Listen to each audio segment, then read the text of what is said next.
Hola a todos, muchas gracias por haber venido.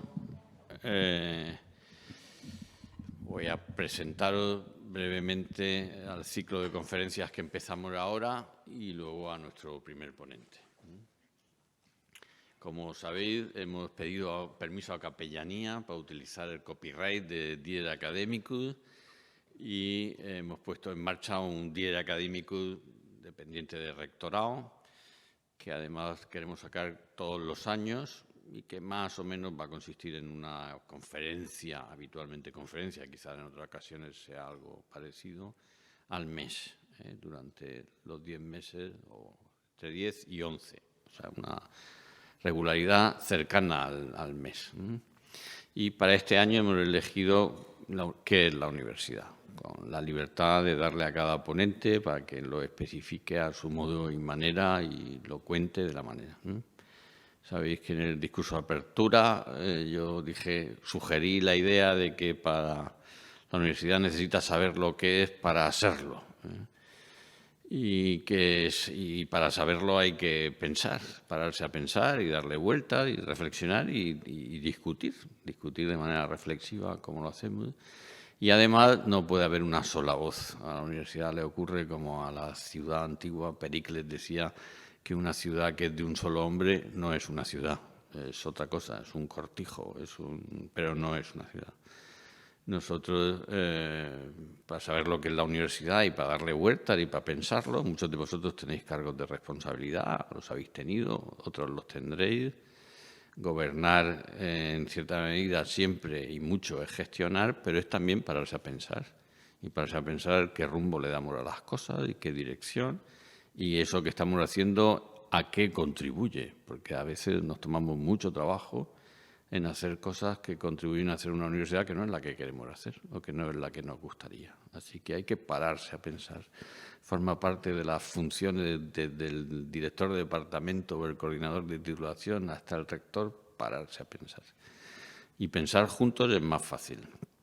Y más todavía si lo podemos hacer al hilo de ponentes que por recorrido, por experiencia y por formación lo han hecho ya. Y han tenido experiencias de gestión y de gobierno en las universidades y han tenido su recorrido académico brillante, como es en este caso. Y ya empiezo a presentar. Así que, antes de presentaros a Eduardo, os quiero animar a seguir. Y además, como en todas las discusiones, cuantas más voces hay, pues es mejor. O sea, no solo a venir y a escuchar, sino luego vamos a tener un rato. Lo hemos puesto a las 12 precisamente para tener un ratito, para preguntar, para poder charlar entre nosotros, para que no sea un asunto excesivamente formal, sino para que podamos discutir. Eduardo, al que tengo el gusto de conocer y tener por amigo, es un académico con un recorrido largo, que os quiero resumir muy brevemente. Doctor en Ciencias Políticas y Sociología por la Complutense, fue profesor durante 7 u 8 años en Yale, de Teoría Política. Fue allí. Antes fuiste Fulbright, ¿verdad? Becario Fulbright. En Yale se quedó después de ir allí como profesor de Teoría Política. Es una referencia mundial en lo que se refiere a las ediciones críticas de Tocqueville, en particular La democracia en América. La traducción bilingüe que ha hecho la pueden encontrar en cualquier fondo bibliográfico importante y es una referencia a ese respecto. O sea, no es una persona cuyo perfil sea exclusivamente de gerencia o de gobierno o de gestión. Ha sido un académico como nosotros y ha conseguido serlo de muy buen nivel. Ha sido rector ¿fue la Camilo José Cela? Asesora al CEU ahora para la puesta en marcha de la universidad online, que está al parecer más inminente de lo que sabemos. Vamos a decir, de la información comúnmente disponible.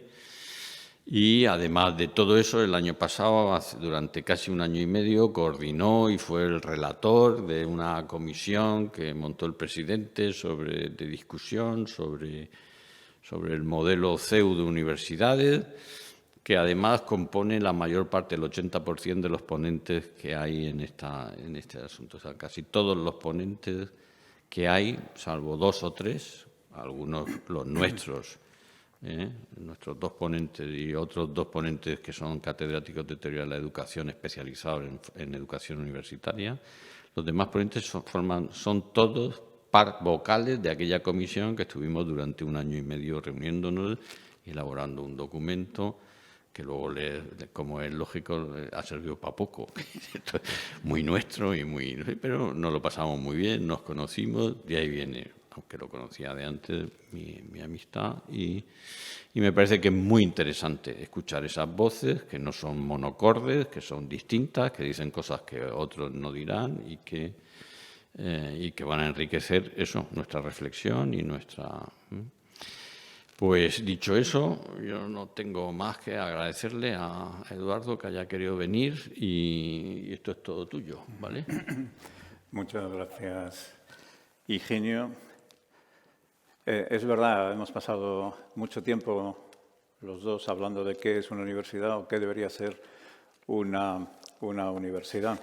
Pero como esta era la primera conferencia de este ciclo, una idea brillante del rector, que a veces las tiene también, he pensado que lo más lógico sería hablar de pensar, porque si no se puede pensar, ¿qué estamos haciendo todos aquí? Y lamento tener que empezar la conferencia diciendo que ha habido un asesinato, ha habido un crimen. Y el problema de este crimen es que es un crimen perfecto. El crimen perfecto no es el crimen en el que en las últimas páginas del libro, en la última escena de la película, Poirot o Sherlock Holmes se dan por vencidos y no pueden encontrar al asesino. El crimen perfecto es cuando se mata a alguien y como la persona sigue estando allí, nadie sabe que ha habido un crimen y por lo tanto no se busca a ningún asesino. El crimen perfecto que ha tenido lugar desde hace unos 50 años es el crimen de la razón, es el crimen de la realidad. Y es un crimen perfecto porque nos da la impresión de que seguimos viviendo la misma realidad que hemos vivido siempre, que las cosas no han cambiado y entonces no buscamos al asesino, porque si estamos vivos, si la víctima se mueve, actúa y funciona como si estuviese viva, ¿para qué buscar un asesino? No ha habido ningún asesinato. De ahí el crimen perfecto.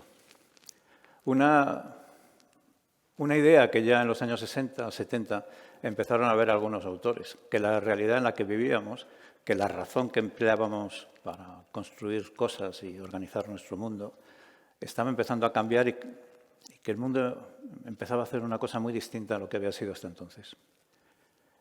Umberto Eco, por ejemplo, ya en los años 70-80, empezó a descubrir cómo los signos estaban cambiando, cómo los signos estaban vaciándose de contenido y se transformaban en una imagen de lo que querían significar. Y escribió muchas cosas sobre ese tema. Y le parecía que aquello era revolucionario, porque de repente lo que era un signo que estaba lleno de cultura, de sentido, de interpretación, empezaba a ser simplemente una imagen de lo que quería representar.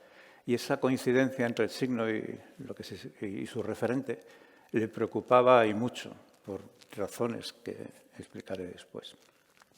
Y también Jean Baudrillard, que es un autor maldito, odiado por la izquierda, odiado por la derecha y particularmente por sus compañeros de universidad. Baudrillard iba siempre vestido con un mono de trabajo, llevaba una cartera que era una cartera de un revisor de tranvía parisino y se negaba a jugar el juego de las instituciones universitarias. Se negaba a seguir las reglas del juego y sus compañeros y colegas le odiaban porque no jugaba a los puntitos, no jugaba a las promociones, no jugaba a seguir lo que se supone que es la carrera universitaria. Y curiosamente, un autor que, viniendo de la izquierda y del comunismo, acabó pensando que el mundo quien mejor lo describía era probablemente Alexis de Tocqueville, que está en las antípodas de lo que de lo que era Jean Baudrillard en su origen. Sí, la realidad, la razón, no son hoy lo que eran hace 40 o 50 años. Esa realidad que conocíamos ya no existe. Ha sido aniquilada, transformada. Y los culpables son los pájaros, los grandes pájaros tontos, los loros, que han sido quienes han acabado de dar la puntilla a la realidad tal como la conocíamos anteriormente. Grandes pájaros tontos. Hablemos de los loros. Los loros son unos animales curiosos porque son animales, pero tenemos la impresión de que tienen algún aspecto que es casi humano. Nos hablan, repetitivos, pero hablan, dicen cosas. Yo creo que el loro más famoso se llamaba Alex, murió hace ya bastantes años. Dicen que tenía un vocabulario de hasta 200 palabras. No está mal, ¿no? Alcanza casi el nivel de algún bípedo sin plumas, ¿no? En su capacidad de transmitir información. Y ha habido loros muy famosos, evidentemente, el capitán Flint, ¿no? De Long John Silver, o Paul, el loro de Robinson Crusoe, que después de llevar ya bastante tiempo en la isla, se aproxima y le habla, y Robinson de repente descubre que tiene alguien con quien hablar, y habla con su loro, y es feliz porque ya hay alguien que le responde, que le repite, que le dice cosas. Si queremos entender qué es lo que está ocurriendo, o qué es lo que ha ocurrido con el pensamiento, que no es otra manera, que es simplemente otra manera de pensar qué somos en la universidad y cómo debe ser la universidad y cómo tiene que funcionar una universidad, es importante saber de dónde venimos. Y a mí hice en parte una reflexión parecida a la última vez que estuve aquí. A mí siempre me ha parecido, he tenido la impresión de que no sabemos de dónde venimos.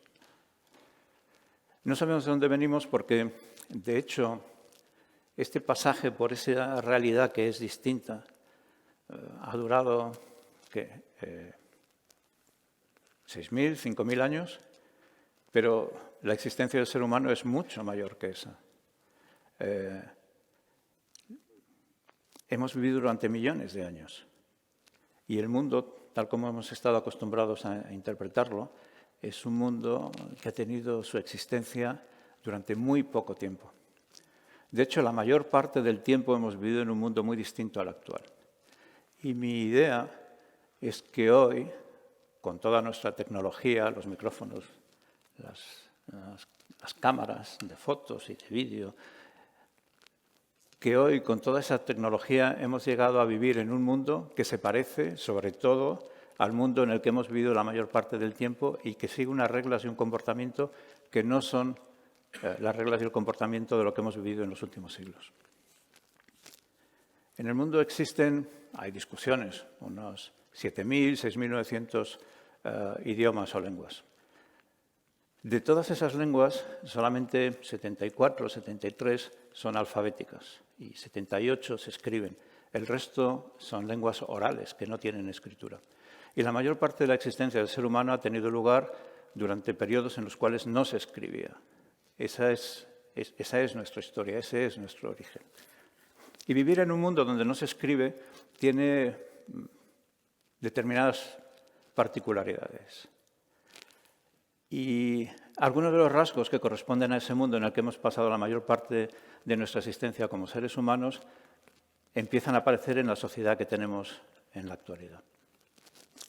Por eso se puede hablar de que estamos llegando a una sociedad tecnológicamente avanzada, pero primitiva, con una forma de pensar, con una forma de vivir que tiene muchos rasgos que se corresponden con esa otra forma de entender el mundo que es la oralidad. Cuando no se escribe, el mundo en el que uno vive es un mundo peculiar. Para empezar, es siempre un mundo pequeño. Es un mundo pequeño, los grupos que no tienen la escritura son siempre grupos pequeños. Grupos pequeños porque es necesario conocer a todo el mundo, es necesario saber quién es la persona que tiene uno al lado. En una sociedad que no escribe, no se pueden hacer cohetes, ni aires acondicionados, ni relojes. porque todo el saber tiene que estar en la cabeza, tiene que estar en la memoria. Y nuestras cabezas, nuestra memoria, nuestro disco duro mental es limitado. Por eso en las sociedades de tradición oral ocurren cosas curiosas. Lo primero es que cuando necesitamos aprender algo nuevo hay que borrar alguna cosa, porque ya no nos cabe en la cabeza.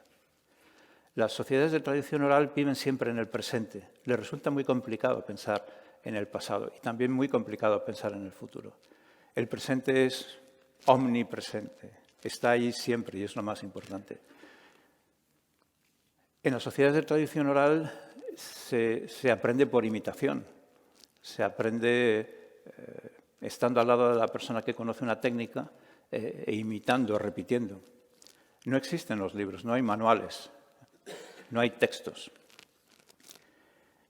Las sociedades de tradición oral resultan muy atractivas para algunos pensadores, porque son sociedades perfectamente comunitarias. Todo el mundo se conoce, todo el mundo sabe quién es el otro y todo el mundo comparte la cultura común. Todo el mundo participa de la cultura común. Nadie puede quedar alineado de la cultura común porque si uno se aliena de la cultura común ya no es nadie. Hay esas películas del oeste donde hay el indio que ha traicionado a la tribu. ¿Y la tribu qué hace? Dice, ya no puedes venir con nosotros, te tienes que quedar aquí. No, no, por favor, no. Y además, nadie va a pronunciar tu nombre. En una sociedad de tradición oral, si nadie pronuncia tu nombre, es como si nunca hubieses existido, porque ya no formas parte de la memoria común. Por eso las sociedades de tradición oral están siempre intentando eliminar aquellos aspectos que son desagradables para la sociedad, guardar solamente las cosas agradables para que no nos vamos a acordar de ese ciudadano que nos traicionó, de ese que hizo lo que no tenía que hacer. Nos vamos a guardar siempre las cosas buenas, bonitas, deshagámonos de lo desagradable. Y están siempre borrando cosas para aprender más cosas. En las sociedades de tradición oral no hay que pensar lo que uno se tiene que poner por la mañana al salir de casa, porque todo el mundo tiene que vestirse como todo el mundo tiene que comer como todo el mundo tiene que actuar como todo el mundo, porque si no, no eres nada y no eres nadie. Y eso para algunos resulta muy atractivo, es una comunidad perfecta. Tiene sus problemas, claro, porque uno no puede ser un individuo, uno no puede aislarse de esa sociedad, uno no puede participar de una parte de la cultura. Son sociedades que también resultan atractivas porque son perfectamente transparentes. Todo lo que ocurre se entiende, se comprende, es accesible, no hay ninguna complicación, está ahí. ¿Te acuerdas del árbol donde se cayó? Sí, sí, es este árbol. ¿Sabes dónde? Sí, sí, aquí es donde pescamos. La cultura, el saber, es accesible a todos y es perfectamente transparente. Y todo el conocimiento es un conocimiento emotivo, es subjetivo, porque en las sociedades de tradición oral las relaciones son siempre personales. No existe la abstracción. Es Juan, es María, es Alfonso, es Pedro. Todo es un individuo. Y nuestras relaciones con otras personas son relaciones de carácter subjetivo, son emotivas. No tenemos relaciones de carácter racional, objetivo, con otras personas. Las tenemos si uno es un médico, si uno es un psicólogo, si uno es un profesor y tiene que tener una relación objetiva con sus alumnos o con sus pacientes. Pero quitando esas situaciones, nuestras relaciones con quienes nos rodean y nuestra familia son siempre relaciones de tipo subjetivo, son relaciones emotivas. La cultura en estas sociedades, en estos mundos, es una serie de conversaciones entrelazadas que tienen lugar en el tiempo. Y, como digo, se suprimen y se añaden cosas. Hay una anécdota muy curiosa de la tribu de los Tiv en Nigeria. Los ingleses colonizaron Nigeria. Y al llegar se encontraron con los Tiv. Los Tiv era una tribu que no escribía. Los ingleses, con su mentalidad de escritura, reunieron a las distintas familias de los Tiv para que explicasen cuáles eran las obligaciones y los derechos de cada una de esas familias, porque cada grupo de Tiv tenía sus obligaciones y sus derechos. Unos eran los reyes, otros eran los curanderos, unos se dedicaban a la recolección, los otros a la caza. Los ingleses se fueron unos 40 años de Nigeria y volvieron, y al volver trajeron sus libros. Cuando había algún problema entre alguna familia Tiv, iban a sus libros y miraban, no, usted es de la familia Fernández Tiv, Usted no puede ser cazador porque son los... No, yo siempre he sido cazador. No, aquí lo tengo escrito. No, los cazadores son los López.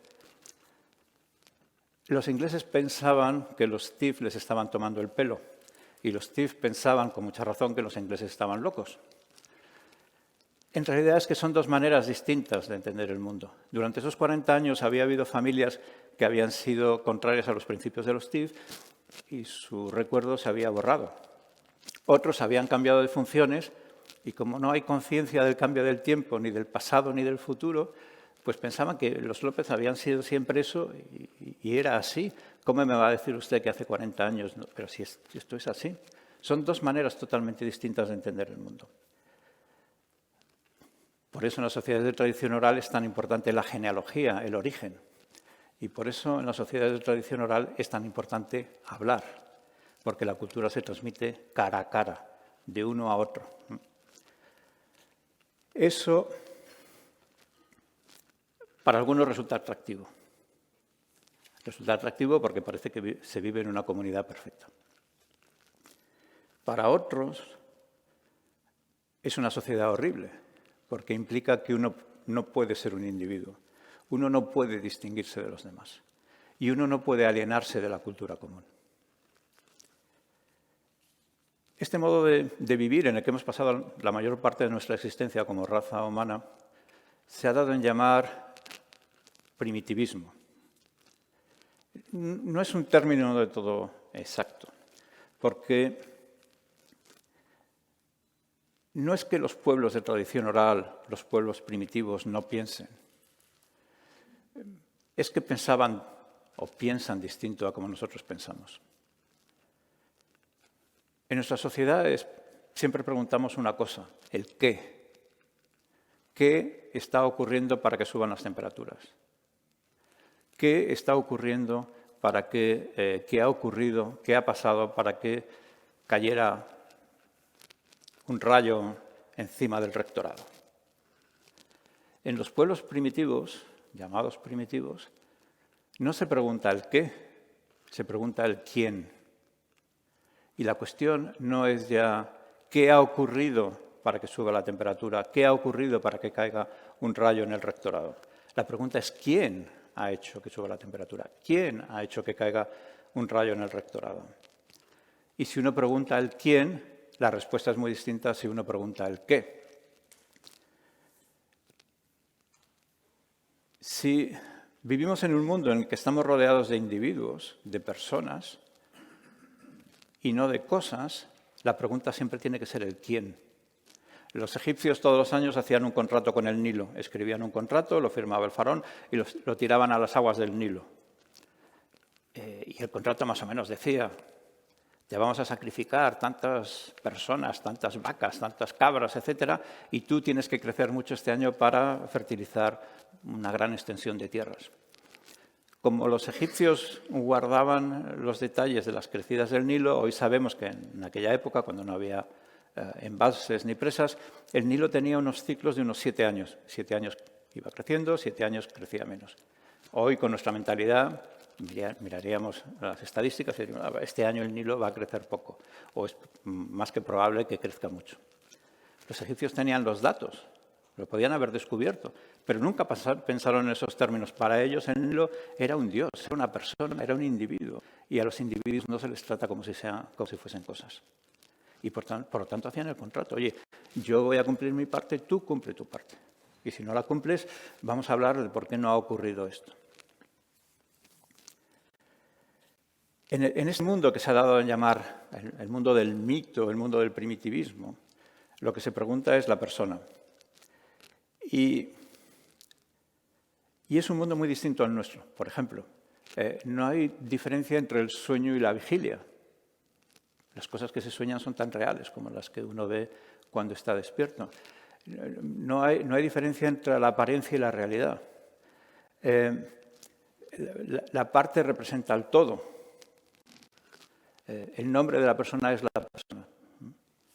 Cuando hubo un espartano que quería hacer un un golpe de Estado en Esparta y se descubrió el asunto, Sileno, ¿qué se hizo? Pues se escribió su nombre en una tablilla, se rompió y se enterró, ¿no? Está enterrado el nombre y se ha acabado la historia, porque la parte representa el todo. En la obra de Prometeo encadenado, Esquilo, que entendía muy bien este problema, decía: los hombres tenían ojos para ver, pero no veían; tenían oídos, pero no oían. Eran figuras sin formas salidas de un sueño y durante todas sus vidas luchaban contra todas las cosas de un mundo confuso. Ese era el mundo, ese es el mundo en el que hemos vivido la mayor parte del tiempo. Y de repente aparece la escritura, distintos tipos de escritura. Se supone que unos 3.500 años antes de Cristo. Pero hay que esperar aproximadamente a 700, 800 años antes de Cristo en Grecia para tener una escritura alfabética perfecta y completa. Antes de eso no existía. Los fenicios escribían con un alfabeto, el alfabeto que tenemos nosotros, pero los fenicios no tenían un alfabeto completo. No escribían todos los sonidos. Solamente en Grecia se escribieron de repente todos los sonidos. Esto guarda relación con el hecho de lo que pasó en Grecia, eso que se llama el paso del mito al logos, etc. Pues probablemente sí, porque por primera vez había un sistema de pasar información que resultaba asequible, 25, 26, 27 letras, que se podía aprender muy deprisa y que permitía transmitir esa información perfectamente por escrito sin que se perdiera nada. Antes había habido los jeroglíficos, por ejemplo, pero para poder escribir, entender jeroglíficos, había un grupo, una casta, los escribas, cuyo único objeto era leer y escribir, porque resultaba de una complejidad enorme. Y hoy todavía, en muchos casos, no entendemos qué es lo que quieren decir con sus pictogramas. Por lo tanto, la escritura, y sobre todo la escritura alfabética, tiene una ventaja: transmite muy bien la información y cambia nuestro mundo. Lo cambia porque separa el autor de la época y los objetos. Uno escribe y lo que escribe permanece y se transmite sin necesidad de que el autor esté presente. Y eso tiene mucha utilidad. El autor no tiene que estar ahí presente. Leemos los autores clásicos, leemos los autores menos clásicos, pero que ya no están, o que viven, pero no están entre nosotros. No es necesario que estén ahí presentes. La ventaja de la escritura también es que separa el presente del pasado. Podemos acumular el pasado. Cuando podemos tener textos escritos, podemos tener historia. En una sociedad que no escribe es prácticamente imposible tener historia.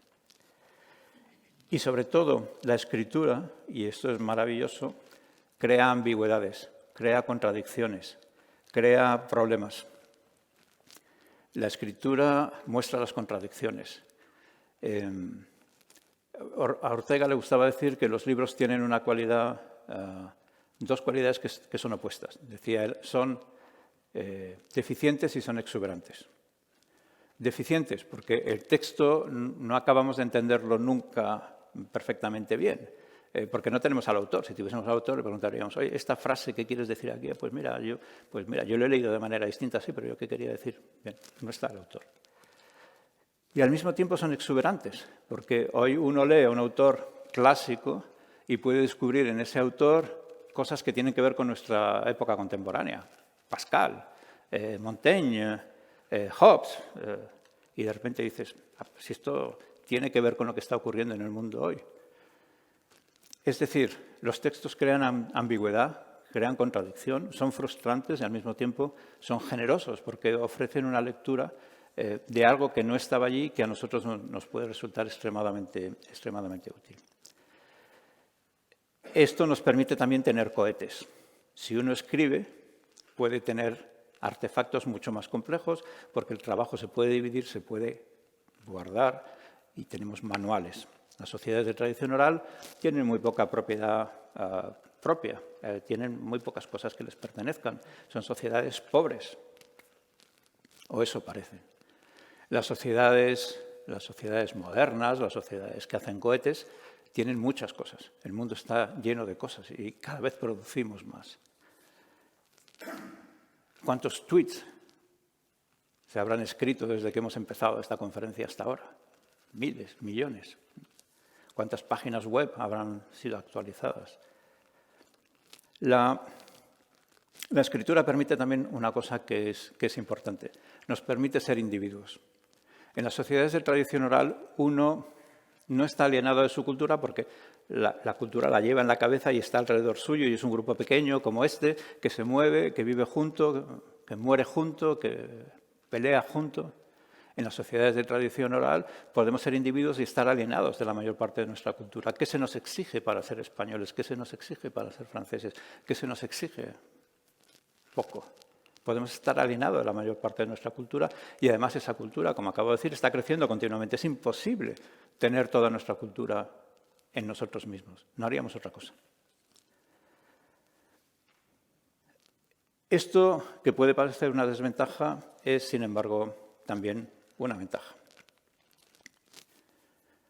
Hay un autor que es clave para entender todo esto, como para entender tantas otras cosas de nuestro mundo, que es Platón.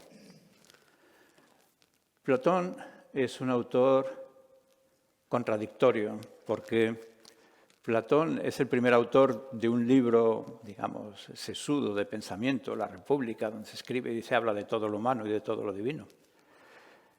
Y curiosamente, también, Platón es un autor que dice que para pensar no hay que usar los libros. La Academia de Platón se dice es un antiguo gimnasio. Y tiene sentido, porque allí se discuten cosas, se discuten conceptos, se lucha con ideas y principios. Platón decía, hay que hablar, hay que discutir para poder hacer filosofía, para poder pensar. Los libros no sirven, pero escribe libros, porque se da cuenta de que es la única manera de transmitir un saber cuando él ya no está. Pero una enseñanza con libros, un pensamiento solo con libros, no sirve de nada. El libro tiene que estar sometido a la discusión, y la discusión implica como mínimo 2 personas. Para pensar hay que dialogar, para pensar hay que discutir, para pensar hay que filosofar. Es curioso que Aristófanes, un coetáneo que le gustaba burlarse de todo y de todos, llamaba a la academia, a las cosas parecidas a lo que hoy podríamos llamar una escuela o una universidad, frontisterium, o sea, un sitio donde se piensa, un sitio para pensar. Platón, como digo, no tenía ninguna confianza en los libros. En el Fedro, el dios Isis presenta al rey de Egipto, Tamuz, los distintos inventos que ha hecho. Fíjate, las matemáticas, va estupendo, la geometría, pues vas a poder hacer unas pirámides increíbles. La astronomía, con los astros puedes saber la hora que es, el día, es una cosa maravillosa. Y llega después a la escritura. Se lo presenta a Tamuz y dice, fíjate, esto es estupendo, escribe, y así puedes guardar las cosas, te las llevas y tal. Y Tamuz le dice, tú eres tonto, este invento no sirve para nada. Le dice, lo que va a ocurrir es que va a haber gente que va a leer el libro, se va a aprender el libro, lo va a repetir y va a dar la impresión a los que no están al tanto de que conoce o sabe algo, cuando lo único que está haciendo es repetir el libro. Lo que me has producido, este invento que has hecho, esto sirve para tener pedantes, para tener tipos pesados, para tener loritos que repiten el texto, pero no para pensar, porque pensar es otra cosa. Y en otra obra de Platón, en el Protágoras, dice que los oradores del día, los escritores del día, son como rollos de papiro incapaces de contestar preguntas o hacer preguntas ellos mismos. Cuentan, hablan, repiten, pero son incapaces de pensar. Pensar se hace siempre a 2. ¿Pero qué ha pasado en los últimos años? ¿Por qué ahora parece que pensar es distinto, que la universidad ya no es lo que era ni puede ser lo que es? Aunque cada vez hay más universidades y cada vez hay más sitios que pretenden enseñar, que pretenden formar a los alumnos. Lo que ha ocurrido es que desde los años 60 o 70 se ha multiplicado la realidad y se han multiplicado los signos. Ya en los años 60, Baudrillard y otros autores decían, el mundo está cambiando y está cambiando porque hasta ahora, los años 60, estábamos rodeados de personas que estaban a nuestro alrededor y que formaban nuestro mundo. Y ahora, estamos hablando de los años 60 ya, y ahora el mundo en el que estamos es un mundo de objetos. Antes teníamos objetos que habían existido antes que nosotros y que existían después. Eran los muebles de la abuela que habían heredado los padres y que heredaban los hijos, la casa en la que había vivido la familia. Y ahora de repente, a partir de los años 60, resulta que nosotros vivimos rodeados de objetos que vemos aparecer y que desaparecen. Objetos que existen y que dejan de existir. ¿Quién se acuerda, no sé, de las cintas aquellas gordas enormes, o del cassette, que ya no existe por ningún sitio, o de los floppy disks que se empleaban en los ordenadores? ¿Quién se acuerda de los primitivos teléfonos móviles? En nuestras existencias ahora empiezan a razonar los autores. Estamos rodeados de objetos y nosotros vemos nacer esos objetos y morir esos objetos que son sustituidos por los objetos. Y lo que está ocurriendo es que aparentemente cada vez hay más realidad y que vivimos en un mundo cada vez más feliz porque tenemos más cosas y más objetos. Y que ese es un mundo de abundancia. Y eso en realidad es falso. El mundo, a medida que se multiplican los objetos, los servicios, la información, los productos, todo, es cada vez más un mundo de escasez, de pobreza. Porque no podemos tener todos los teléfonos móviles que hay en el mercado, no podemos ir a todos los sitios maravillosos que nos dicen que hay que hacer turismo, no podemos comprarnos toda la ropa que existe en Zara y que va a cambiar la semana que viene. Es decir, nuestra participación del mundo en el que vivimos es cada vez más pequeña, cada vez tenemos menos cosas. Y además nuestra relación con ese mundo en el que estamos ha cambiado. Antes la realidad era así. La realidad era oposición, era un freno, era algo contra lo que había que luchar, algo que impedía avanzar, una puerta que había que abrir. Pero en los años 60 aparece algo nuevo, algo que cambia la estructura, lo que Umberto Eco había descubierto ya. Aparece ese concepto que destroza el mundo anterior. Es el concepto de más blanco que blanco. No existe nada más blanco que blanco. O es blanco o no es blanco. Pero a partir de los años 60 se descubre una cosa que resulta capital para cambiar el mundo y llegar al mundo en el que vivimos ahora. Y lo que ocurre es que se invierten las tornas. Se descubre que la capacidad del individuo para comer hamburguesas es limitada, pero que, sin embargo, la capacidad del individuo para comer signos o símbolos asociados a una hamburguesa es infinita. Y, por lo tanto, lo importante ya no es producir objetos, sino producir imágenes, producir signos que se asocien al objeto, porque lo que se consume ya no es el objeto, son los signos. Porque solo podemos tener una lavadora, solo podemos tener X número de hamburguesas antes de morir cada día. No podemos consumir todo lo que hay. Nuestro mundo es un mundo de escasez, pero sí podemos consumir todos los signos. Y así se produce una situación muy parecida a las sociedades de tradición oral que vivían o que viven en la selva. Estamos en una selva de objetos, vivimos en medio de una selva de objetos. Y nos comportamos, nuestra vida es como la vida de los que viven en la selva. Hemos dado marcha atrás y tenemos una relación con el entorno que ya no es la relación que teníamos habitualmente, es una relación distinta. Y que funciona de la misma manera que funcionan los mitos del cargo o funcionaban o hicieron los melanesios después de la Segunda Guerra Mundial. Los americanos evacuaron a los habitantes de la Melanesia durante la guerra porque pensaban que las islas iban a ser invadidas por los japoneses. Y se los llevaron a bases americanas, donde estuvieron algunos años. Cuando acabó la guerra, se los llevaron otra vez a sus islas y se olvidaron de ellos. Pasó el tiempo y empezaron a llegar informes un tanto extraños, porque los melanesios estaban comportándose de una manera que no era en absoluto coherente con lo que se sabía de ellos. Estaban cortando grandes zonas de la selva, vaciándolas y alisándolas. Bueno, ¿y esto por qué lo hacen y tal? Lo más sorprendente es que cuando mandaron a algunos investigadores, antropólogos, a ver qué era lo que pasaba, descubrieron que con los restos de las ramas que habían cortado y los árboles que habían cortado en la selva, habían hecho modelos a escala natural de algo que parecían aves.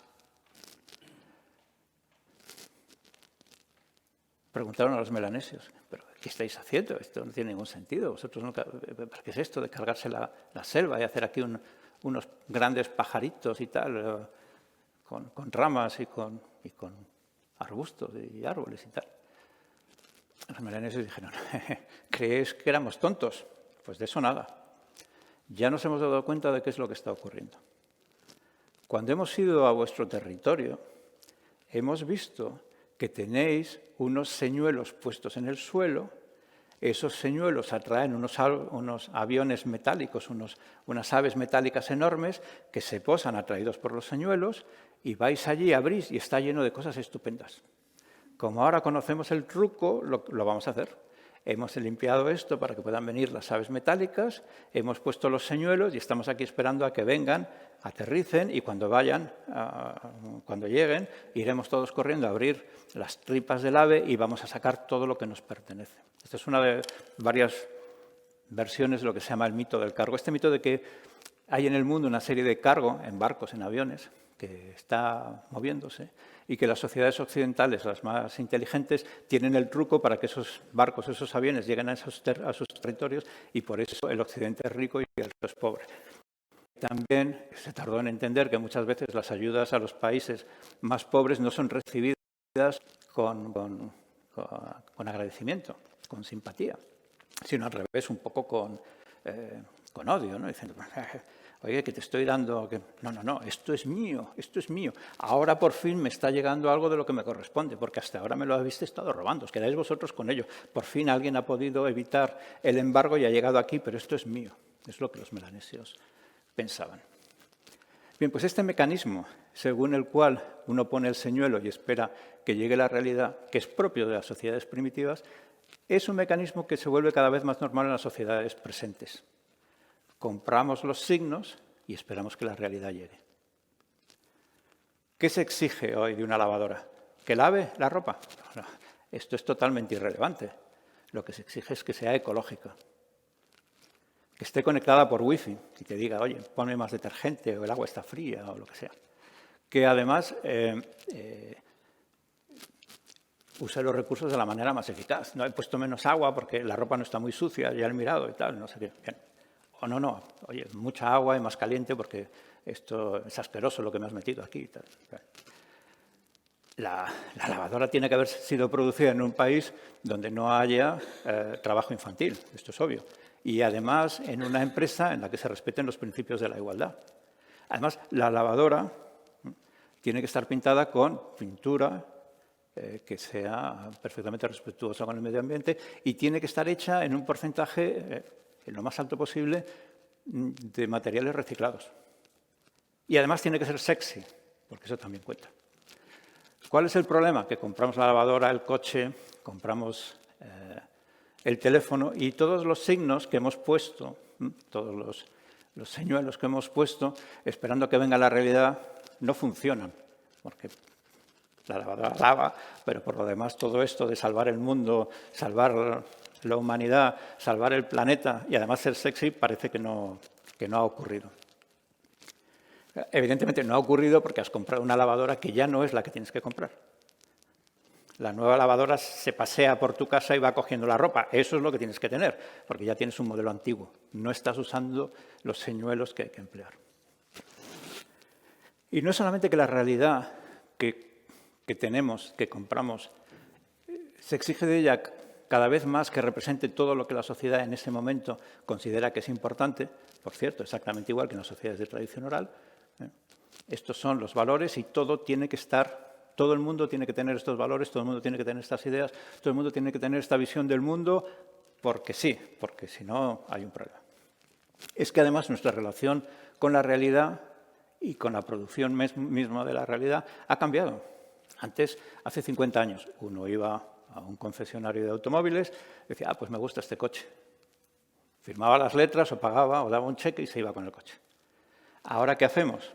Bueno, ya no hay concesionarios de Mini y van a desaparecer los de BMW, los de Mercedes en los próximos años, porque todo se compra online. Entonces, ¿qué hace uno? Pues Dice, no, me gusta este modelo de Mini. Vale, vale. ¿Qué tipo de motor? Pues eléctrico, híbrido, más híbrido, más eléctrico, menos eléctrico, gasolina, bien, vale, bien. ¿Y qué carrocería? No, es que tenemos con 2 puertas, con 4 puertas, con 5 puertas. Vale, vale. ¿Y qué color? Entonces, incluso en muchos casos uno puede elegir el color. Pues voy a hacer aquí un colorín y tal. Alguna empresa de automóviles como Alfa Romeo te manda después a casa el coche que has elegido, en el color que has elegido, para que te des cuenta de ese horrible amarillo chillón y el efecto que puede tener en el coche. Pero tú eliges el color también. Y después, ¿qué? Bueno, todas las otras opciones que tiene el coche, y el aviso, y no sé qué, seguridad, y el ABS, y los asientos, los normales, los de leopardo, los de tigre.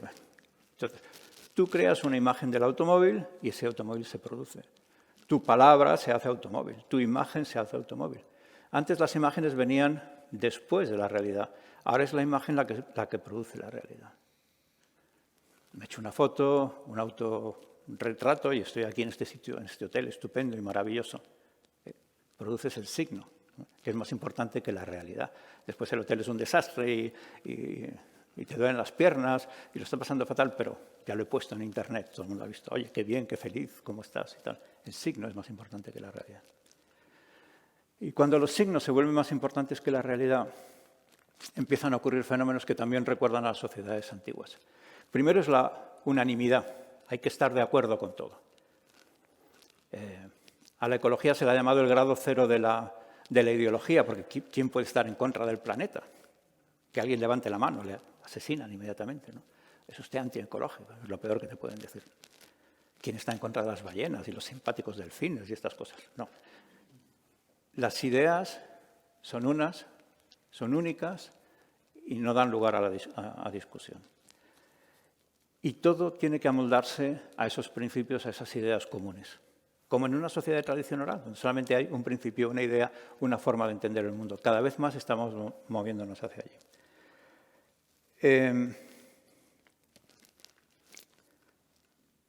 Y eso afecta a todo. Hay que ser políticamente correcto. Ya hace muchos años un autor, en broma, escribió los cuentos políticos, los cuentos infantiles políticamente correctos. Lo hizo en plan de broma, pero la realidad es que hoy es así. La Bella Durmiente. No, la persona durmiente de belleza superior a la media. ¿Qué lleva Caperucita Roja a su abuela? Algunas chucherías bajas en calorías y sodio en reconocimiento a su papel de sabia y generosa matriarca. ¿Y qué pasa al final del cuento de Caperucita Roja? Pues que evidentemente la abuela, el leñador y Caperucita, perdón, la abuela, el lobo y Caperucita matan al leñador, porque a quién se le ocurre talar o cortar árboles, es un crimen ecológico. Y el lobo es amable y es simpático. Cuando en la sociedad resulta que es más importante producir imágenes que producir la realidad, o nuestras imágenes se vuelven realidad, cuando en nuestra sociedad vivimos en una jungla de objetos y servicios, en la que no podemos saber dónde estamos, porque hay tantas cosas que no sabemos dónde estamos, cuando en la sociedad cada vez más y resulta más importante es la transparencia, cómo se puede pensar o qué se puede pensar. Una de las grandes obsesiones de las sociedades pequeñas era la transparencia. Una de las grandes cosas de las sociedades pequeñas era la transparencia. Todo el mundo se conoce, todo el mundo sabe. No, aquí le gustan mucho las patatas fritas, este es un apasionado de la caza, este de la pesca. No, a este no le hables de fútbol porque... Y hoy uno de los grandes sueños del mundo en el que vivimos es la transparencia. Hay que ser transparentes. No sé si sabéis que ya existe algún partido político en España que quiere que todas las declaraciones de impuestos, IRPF, etcétera, sean públicas, las de todos los españoles. Hay que ser transparentes. Y la Unión Europea no se quiere quedar atrás. Está desarrollando el euro digital y el objetivo es que no tengamos dinero en efectivo y que lo tengamos todo virtual, de tal manera que se sepa perfectamente qué hacemos, dónde estamos y cuánto gastamos. Es más, si uno va mucho a la gasolinera porque corre mucho con el coche, tiene muchos viajes, etcétera, Pues llegará un momento y dirán, oiga, ya no puede usted comprar gasolina porque está usted contaminando demasiado. Uno va a comprar Coca-Cola, no, ya ha bebido usted suficiente Coca-Cola por este mes, no puede comprar Coca-Cola. Y cuando haya algún problema económico será muy sencillo. No, hay una crisis, todo el mundo pierde 20% de sus ingresos automáticamente en el banco. Y así sucesivamente. Es el control total, es la transparencia total. Claro, la reacción de muchas personas es, me da igual, no tengo nada que ocultar. Pero, por supuesto, una vida en la que no tienes nada que ocultar es una vida vacía, es una vida que no tiene sentido. Cuando vivimos en un mundo de estas características, hay algunas reglas que se imponen por sistema. Una de ellas es la de la más pequeña diferencia marginal. Nos da la impresión de que contamos con una capacidad enorme para producir objetos que son distintos. He ido aquí a esta tienda y me van a hacer un traje a la medida, exclusivo y tal. No, tengo un coche que no tiene nadie porque esta combinación de llantas, los tubos de escape de acero, los asientos de piel de cocodrilo y tal, esto no lo tiene nadie en el mundo. Lo que ocurre es que el procedimiento por el que se establecen esas diferencias marginales es siempre el mismo. El mecanismo es siempre el mismo. Pero estamos convencidos de tener proyectos, cosas, ideas o principios únicos, cuando en realidad estamos usando el mismo sistema, el mismo mecanismo que todos los demás para tener objetos que son marginalmente distintos. Y para que exista más transparencia hay otro principio que es básico, que es el principio de la más pequeña cultura común. Porque cuanto más pequeña y más común es la cultura, resulta mucho más fácil convencer a todo el mundo de cualquier cosa. Y más fácil es obtener la transparencia, y más fácil es obtener la obediencia, y más fácil es obtener una sociedad en la que se deja de pensar y en la que no hay lugar para el pensamiento. Porque la cultura común, es decir, la lectura en común, es lo que permite a nosotros como profesores, a los individuos, a los seres humanos, ser capaces de tener ideas propias. La más pequeña cultura común quiere decir la mayor estupidez común. ¿Qué hacer? ¿Cómo salir? ¿Cómo romper? Porque hoy parece que vivimos en una sociedad primitiva, aunque, como digo, el término no es apropiado, porque son sociedades muy sofisticadas, con un enfoque distinto, una manera distinta de entender el mundo. Pero parece que estamos llegando a algunas condiciones que son idénticas a esas sociedades. Es decir, una cultura que se impone y que es la misma en todas partes, aquí en Estados Unidos, en Colombia, en Francia, que es idéntica, cada vez más pequeña, cada vez más común, a una lengua que cada vez es más común, a un mundo que sigue los mismos principios o las mismas reglas y que se impone con unas ideas y unos principios contra los que resulta imposible oponerse, en público en particular, como una sociedad de tradición oral, donde uno podía pensar, bueno, esto no estoy de acuerdo, pero no había opción de no decirlo, de actuar de manera distinta. Cuando vivimos en un mundo de esas características, ¿cuál es el papel de la universidad? ¿Y qué hacemos con los grandes pájaros tontos? ¿Qué hacemos con GPT? Los loros. Los loros aprenden de nosotros. Y todo lo que sabemos de momento de estos loros tecnológicamente sofisticados es que tienen los mismos problemas, las mismas dificultades, transmiten los mismos errores que nosotros, porque aprenden de nosotros. ¿Qué hacen? Leer textos, leer Internet. ¿Y eso qué es lo que supone? Imponer una vez más la cultura común, el principio común, lo que se dice, lo que más gente está escribiendo. Y los disidentes, y los que dicen lo contrario, y los que no se oponen, y los que tienen un punto de vista totalmente diferente, esos desaparecen. Los grandes loros son un gran peligro, porque además parece que nos convencen que son más inteligentes que nosotros. El problema del loro de Robinson Crusoe era que era un loro y que repetía lo que Robinson Crusoe le enseñaba. Pero Robinson Crusoe nunca pensó que el loro fuera más inteligente que él. Hoy creemos que tenemos alrededor nuestro cosas que son más inteligentes que nosotros. Y degradamos nuestra condición de seres humanos todavía más de lo que se podía pensar. Los loros repiten. Los loros no piensan. Es curioso, además, por ejemplo, que en inglés algunas de las aplicaciones que se emplean o de los instrumentos que empleamos se llaman smart. No, en inglés no se dice un teléfono inteligente, se dice un teléfono smart, que es un concepto distinto. Es un teléfono listillo, pero no inteligente. La inteligencia es otra cosa distinta, no tiene que ver con lo que hace el iPhone, ¿no? Que adivina que vas a ir por aquí o que vas a hacer esta cosa o que... Sí, porque aprende de tu comportamiento repetitivo. Es listo, pero no inteligente. Y ahora estamos convencidos de que podemos producir inteligencia y que esa inteligencia es capaz de resolver problemas que nosotros no podemos resolver. Si se trata de una cuestión de repetición, evidentemente. Si se trata de una cuestión en la que lo que hay que hacer es observar un fenómeno sin separar la visión y sin dejar de prestar atención, sí, porque es una máquina. A medida que está ocurriendo esto, están multiplicándose las instituciones que pretenden enseñar. Hoy enseña a todo el mundo. Microsoft, microcredenciales, microcredenciales. ¿Qué es una universidad cuando todo el mundo pretende enseñar? Evidentemente, enseñar es una cosa, informar es otra muy distinta.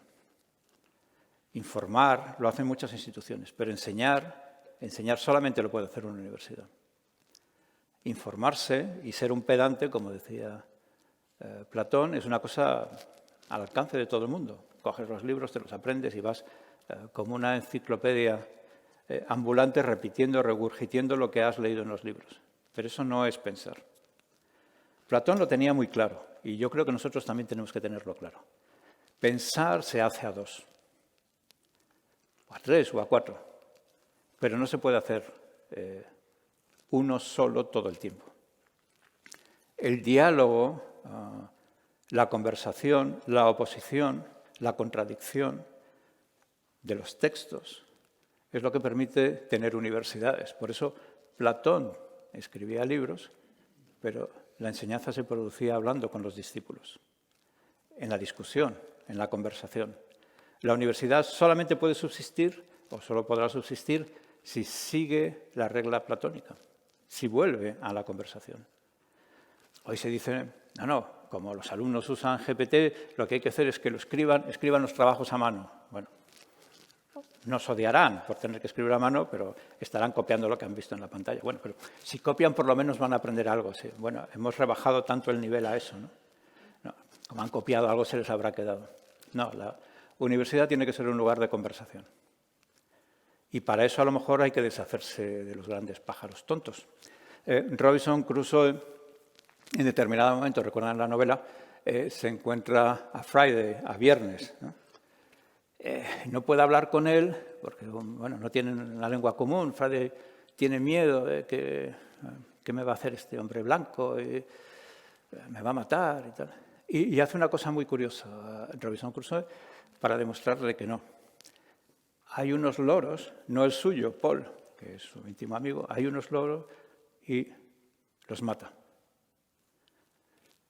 Es una manera de decirle a Friday, no, tú eres ahora mi interlocutor, ya no quiero más loros, voy a hablar contigo.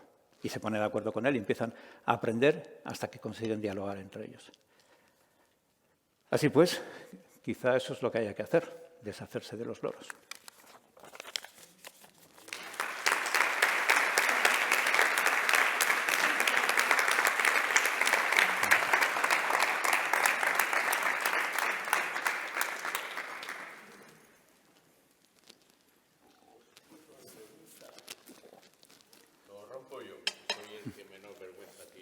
Sí, ya porque nos conocemos desde hace tiempo, ya no tienes ninguna.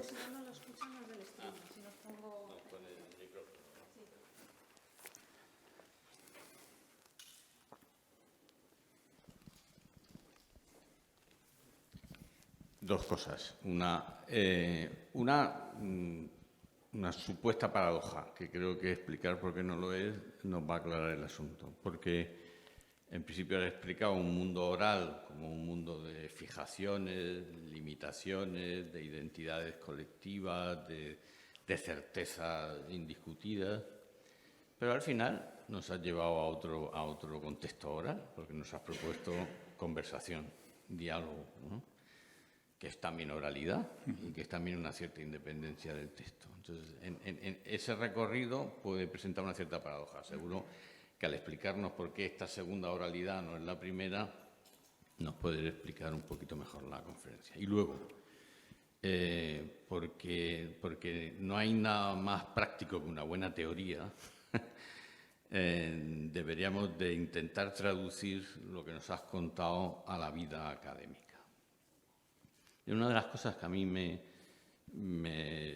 entristece más es que los profesores en nuestras universidades, hablo de esta, pero hablo de otras muchas, no nos contamos lo que hacemos, no lo discutimos, no lo exponemos.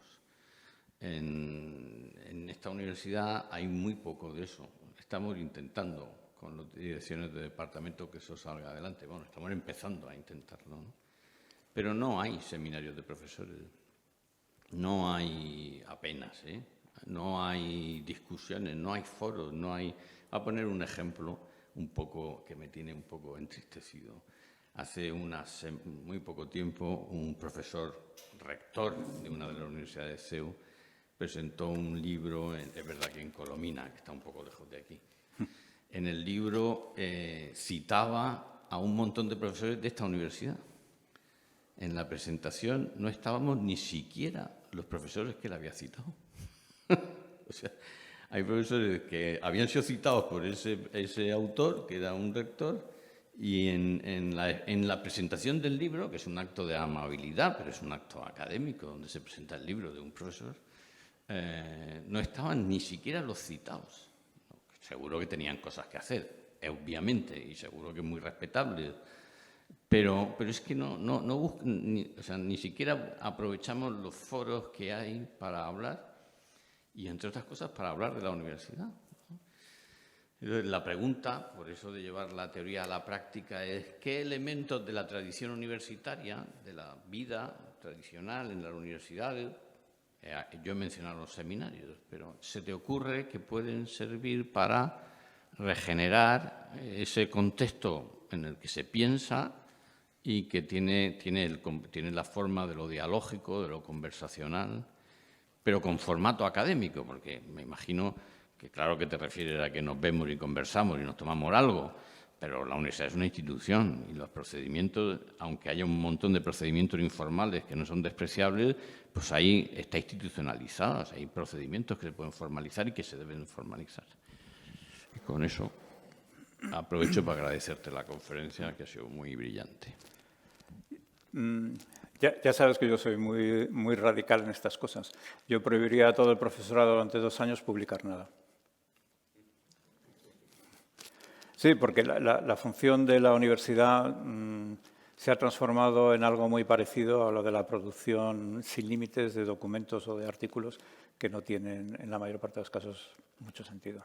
Pero que necesitas porque hay que citar, porque tengo que publicar, porque tengo que estar en esta publicación de este ranking, y porque si no, no consigo, porque si no, no promociono, porque si no, mi sueldo no. Eso es transformar toda esta obsesión con la producción de signos al mundo universitario, y no tiene sentido. Pensemos, por ejemplo, en autores que solamente han escrito un libro.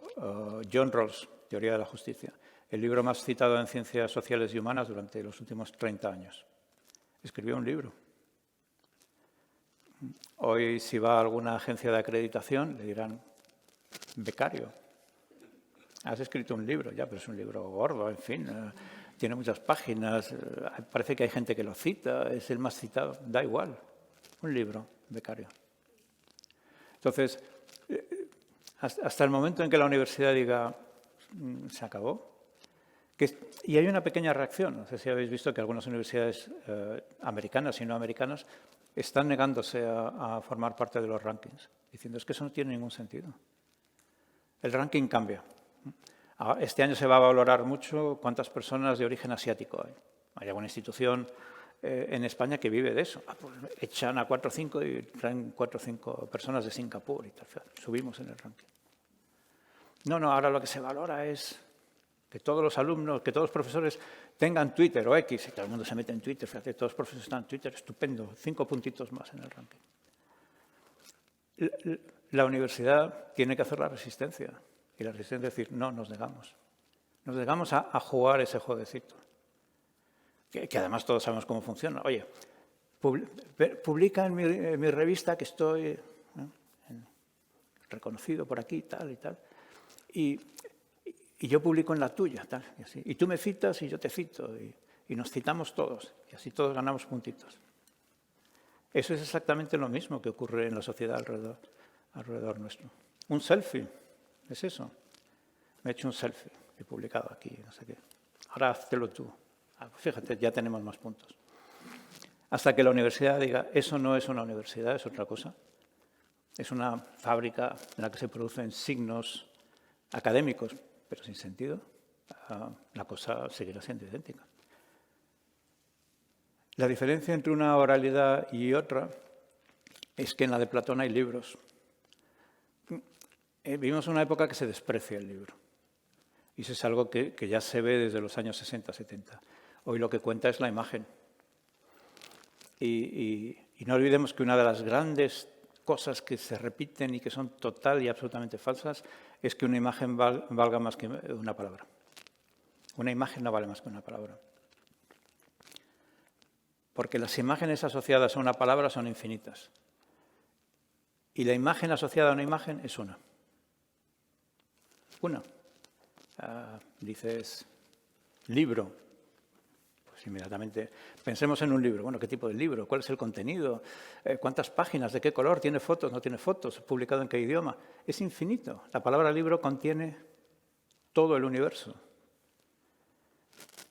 Enseñamos una foto de un libro. Un libro. Este es el libro. Y estamos condenados a esa imagen. La lectura y la palabra te da una capacidad de interpretación, de visión y de construcción enorme. Pero tú tienes que construir la realidad. Coges el concepto libro y te imaginas un libro. Es mucho más sencillo ver la foto del libro. No exige ningún tipo de esfuerzo. En las sociedades de tradición oral, cada cosa tiene su propia individualidad y están al alcance de todos. La representación es inmediata. La silla, esa silla sí, en la que se sienta el rector, la silla en la que se sienta el rector. Todo el mundo la conoce, está ahí, es una imagen. El concepto de silla como algo abstracto no existe. Y esa es la gran diferencia. Entonces, si vives una sociedad en la que no existe el texto, el conocimiento es emotivo, es subjetivo, es inmediato y es visual. Si vives en una sociedad en la que usas para pensar textos, tienes que construir la realidad porque no te viene impuesta. Y esa construcción de la realidad es lo que siempre hemos llamado cultura, saber, pensamiento. Y eso es lo que hoy parece que está disminuyendo. ¿Quién quiere leerse un libro? En fin, una cosa y tal. No, vamos a lo rápido, vamos a lo fácil, vamos a lo más inmediato. Mucho más sencillo ver una imagen. No tienes que hacer nada, ningún esfuerzo. En cambio, leer te exige construir tu propio mundo y en la construcción de tu propio mundo ves inconsistencias, dificultades y además tu relación con la persona que tienes al lado será siempre distinta porque nunca puedes estar seguro de que la lectura que estás haciendo del libro es la correcta. A lo mejor quien tiene razón es el que está enfrente de ti. Mientras que en una sociedad de tradición oral no hay posibilidad de disentir, de ver las cosas de manera distinta. Por eso la diferencia entre hablar entre libros y hablar sin libros es enorme, claro. Son dos maneras distintas de entender la realidad. En una tú construyes el mundo, en la otra el mundo se te impone. Sí, buenos días. Hola. Primero agradecerle la conferencia. A mí personalmente me ha hecho pensar mucho y pienso que esto es importante. Quería dos cosas. Yo creo que uno de los problemas principales de esto es el miedo a ser diferente. Pero esto viene desde abajo, porque igual a mí pues, me ha preocupado si mis hijas han sido como todos o si han sido diferentes. Y eso va marcando lo que es la evolución del niño o de la niña a lo largo de toda su trayectoria. Tienes que ser como todos, no tienes que diferenciarte, por mucho que somos diferentes. Entonces, porque ser diferente, como usted bien ha dicho, te queda solo. Te queda solo y hay que aguantar el tirón de quedarse solo. Entonces veo que esta es una dificultad. Y la segunda dificultad es pensar, pero pensar sobre la nada. Eso puede ser pensar sobre la nada. Tenemos que tener un pozo, tenemos que habernos formado, tenemos que haber leído, Y eso es agotador, es muy agotador pensar, es agotador.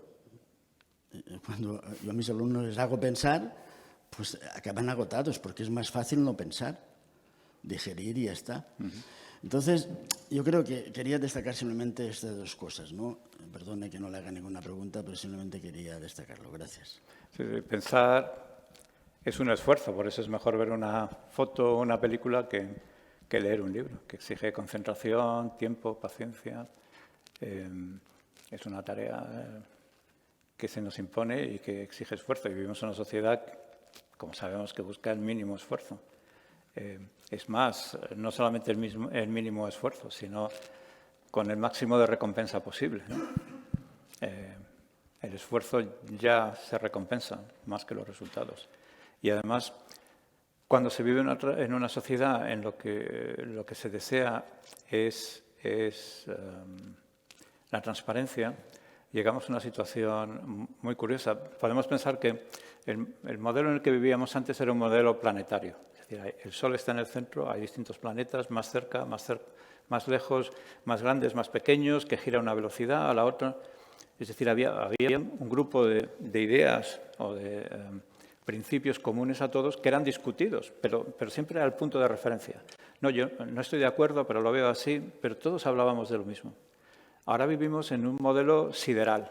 Es decir, ¿y qué es lo que tiene una galaxia, todas las galaxias y todo el cielo en común? El espacio vacío. Entonces, cuando lo que se tiene en común es el vacío, lo único que importa es la igualdad. No, que estemos todos igual. ¿Y qué es lo que compartimos? Un espacio vacío. No compartimos cada vez menos cosas. Y en ese espacio vacío, ¿qué es lo que se puede mover con facilidad? Lo más sencillo, lo más superfluo, lo más fácil de mover de un sitio para otro, porque no se exige nada más. De ahí la obsesión con la transparencia y la obsesión con la igualdad. Hoy leo uno las noticias, siempre es la igualdad, es importante, no somos iguales. Claro, es que una familia que tiene ingresos, el hijo o la hija va a tener más posibilidades, eso es injusto. Claro, entonces lo que hay que hacer es quitar dinero al que tiene y dárselo al que no tiene, porque así todo el mundo... La igualdad es la gran obsesión. ¿Alguien habla de libertad? Es un concepto que ya no se usa, ya no tiene sentido. Ya no lo somos, entonces ¿para qué lo vamos a usar? La igualdad. Y cuando vivimos en algo en lo que cada vez más lo que compartimos es un espacio vacío, lo más importante es la rapidez, porque es la forma más eficaz de moverse de un sitio a otro. Ha habido algún estudio sociológico divertido, por ejemplo, sobre la televisión. Inicialmente, estaba en un programa de televisión, sentado, pero después un programa de televisión entra un invitado y ¿cómo entra el invitado? Corriendo. Porque es que si se pierde un segundo o 2 segundos ya es imposible. Alguien va a desconectar desde que entra por la puerta hasta que se sienta. Tiene que entrar corriendo, ¿no? Como una exhalación y tal. Todo tiene que pasar deprisa, todo tiene que hacerse deprisa, ¿no? La rapidez es lo más importante en el espacio. No el espacio en sí, sino la rapidez. Poder ir de un sitio a otro. Y cuando se está en un espacio vacío, la igualdad, la transparencia y la rapidez son muy importantes y son básicas. Por eso vivimos en un mundo acelerado, con principios acelerados, donde nos obsesiona cada vez más eso, la transparencia, saberlo todo, conocerlo todo. Los sitios opacos incordian, entonces o sí o no. Pero los grises, esto no funciona muy bien, ¿no? Hay que estar a favor. Y si uno está en contra, no pasa como hace algunos siglos que le cortaban la cabeza, pero se vuelve uno un paria social. Si eres diferente, eres un paria social. No te invitan a la copa del rector, nadie quiere sentarse a tu lado, en fin, estas cosas. No te matan, pero es igual, porque has perdido la poca relación social que tenías, ¿no? eso es lo que está ocurriendo en gran parte. Y en esa situación es muy difícil ser distinto, claro. Hay una enorme presión para ser igual que los demás, aunque en el fondo uno esté convencido de que lo que está haciendo no tiene sentido. Sí, no sé si me escucha. Sí. Bueno, primero agradecerte que nos hayas forzado amablemente a pensar y sin darnos cuenta, además. Está muy bien. Pero yo también soy radical y me ha entristecido que cuando hablamos de investigación generalicemos. Oírte decir, prohibamos hacer investigación durante 2 años en una universidad, me parece terrible. Lo que habría que hacer en todo caso es no admitir en la universidad a los que informan, pero no enseñan. Eso sí, porque investigaciones hay muchas, ya sabemos en la trampa que estamos quedando. Lo que no puede ser es que los que parece que entendemos la universidad y la investigación hagamos el juego a toda esa gran masa de profesores universitarios que dicen justamente eso. La investigación no sirve porque hemos caído en esta trampa de repetir y de hacer simplemente escalas. Por favor, eso ni siquiera es investigación. No confundamos los términos. No podemos avanzar en una sociedad como la que supuestamente aspiramos a tener. No podemos avanzar en una universidad como la que supuestamente aspiramos a tener si no hacemos investigación de verdad. Por lo tanto, estoy de acuerdo. Simplemente yo, de verdad, te agradecería, casi te exigiría a que cuando dices algo así, distingas investigación. ¿Vale?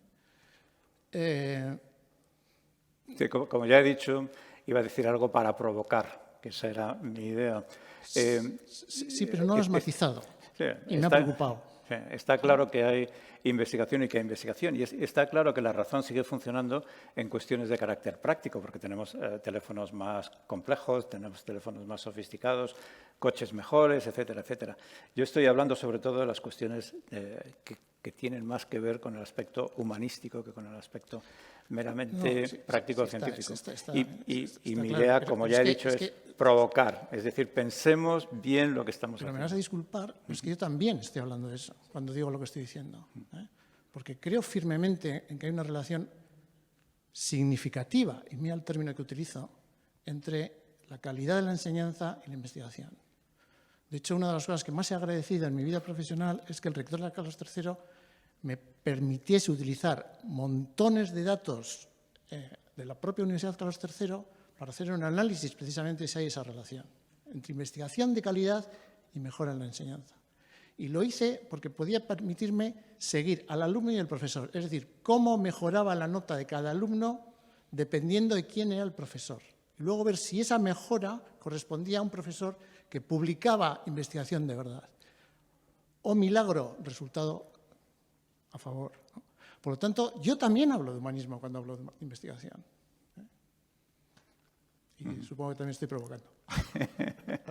No, estoy totalmente de acuerdo contigo, pero mi propuesta era para provocar. Es decir, vamos a parar, vamos a pensar y vamos a decidir qué es lo que tiene sentido y qué es lo que no tiene sentido, porque producimos muchísimas cosas que nadie lee, que no tienen ninguna repercusión y que no sirven para nada. Entonces, hasta que de repente no se diga, vamos a sentarnos, vamos a decidir qué tiene sentido y qué no tiene sentido, vamos a volver a pensar qué investigación tiene sentido, qué investigación no tiene sentido, hasta que no hagamos eso, estaremos metidos en el mismo torbellino de producir, como se producen coches, ropa, sillas, mesas y todo lo demás, sin que de verdad haya a lo mejor necesidad para ninguna de esas cosas. Y esa es mi idea y esa es mi provocación. Sentémonos, pensemos. A lo mejor muchas de las cosas que hacemos no tienen sentido, pues dejemos de hacerlas. Claro, ¿cuáles son las repercusiones? No vais a estar en el ranking, nos van a quitar la acreditación, no sé qué. En fin, pues algo. No, por supuesto. Bueno, Eduardo, muchísimas gracias. Muy interesante y nos haces pensar. Y utilizando lo que es el título de la ponencia, una reflexión, y si puedes ahondar un poco más, ¿no? Yo creo que desde mi punto de vista estamos en una pandemia realmente de falta de atención, es decir, una pandemia enorme. Creo que en la historia no ha habido la cantidad de distractores, ya no externos, sino que se ha provocado, digamos, ciertas adicciones a esas distracciones constantes. Psicológicamente, para llegar a pensar, hay un silogismo muy claro, y es que si no hay atención no puede haber concentración, si no hay concentración no hay profundidad. Es un silogismo, yo creo que indubitado, ¿no? Con esa secuencia de silogismo puro, es un marco previo que es difícil llegar a ese pensamiento que a girar realmente lo que se entiende como modelo de universidad. Yo la verdad es que no encuentro solución, porque creo que, como digo, es una pandemia de difícil reversibilidad, pero me gustaría conocer tu opinión al respecto. Bueno, la universidad tiene lo que tiene que hacer, aunque vaya en contra de lo que está ocurriendo en el mundo, porque si no, tampoco tiene sentido. Si la universidad no es capaz de producir ciudadanos que piensan y que son críticos, entonces no está haciendo lo que tiene que hacer. El problema de la atención, bueno, el problema de la atención es evidentemente un problema grave y los alumnos llegan a la universidad con una edad en la que ya han adquirido determinados vicios. Pues habrá que estructurar mecanismos para recuperar esa capacidad de concentración y de atención.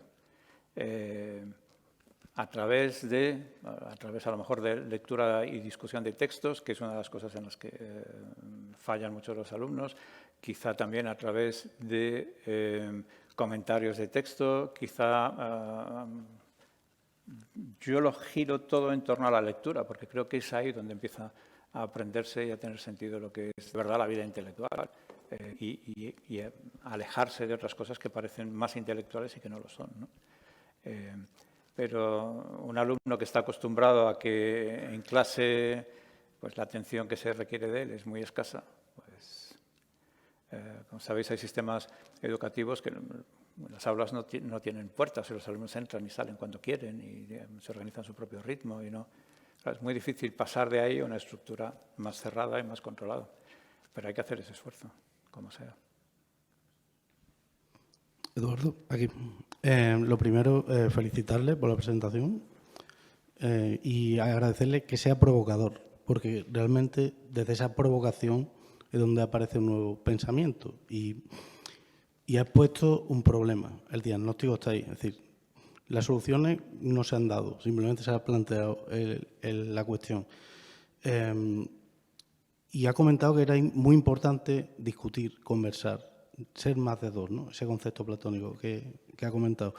Desde el punto de vista, y voy a ser específico, en el término investigación en ciencia biomédica y en veterinaria, al menos, nosotros somos conscientes de esa necesidad y estamos planteando ya, o al menos en esta universidad, ya se está planteando crear esos foros en los que se discuta y no solo se repita lo que aparece en los artículos. Pero en ese contexto que vemos una problemática en la universidad presencial, y ahora es donde va mi pregunta, al principio el rector ha comentado sobre los programas online.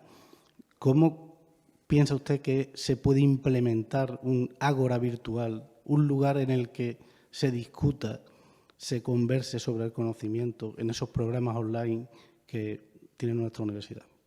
¿Lo va a tener? Es complicado. Afortunadamente la tecnología avanza y se pueden acercar uno a ese tipo de ágora virtual, ¿no? Lo que pasa es que la auténtica universidad será siempre la universidad presencial, porque la experiencia universitaria es algo más que aprender.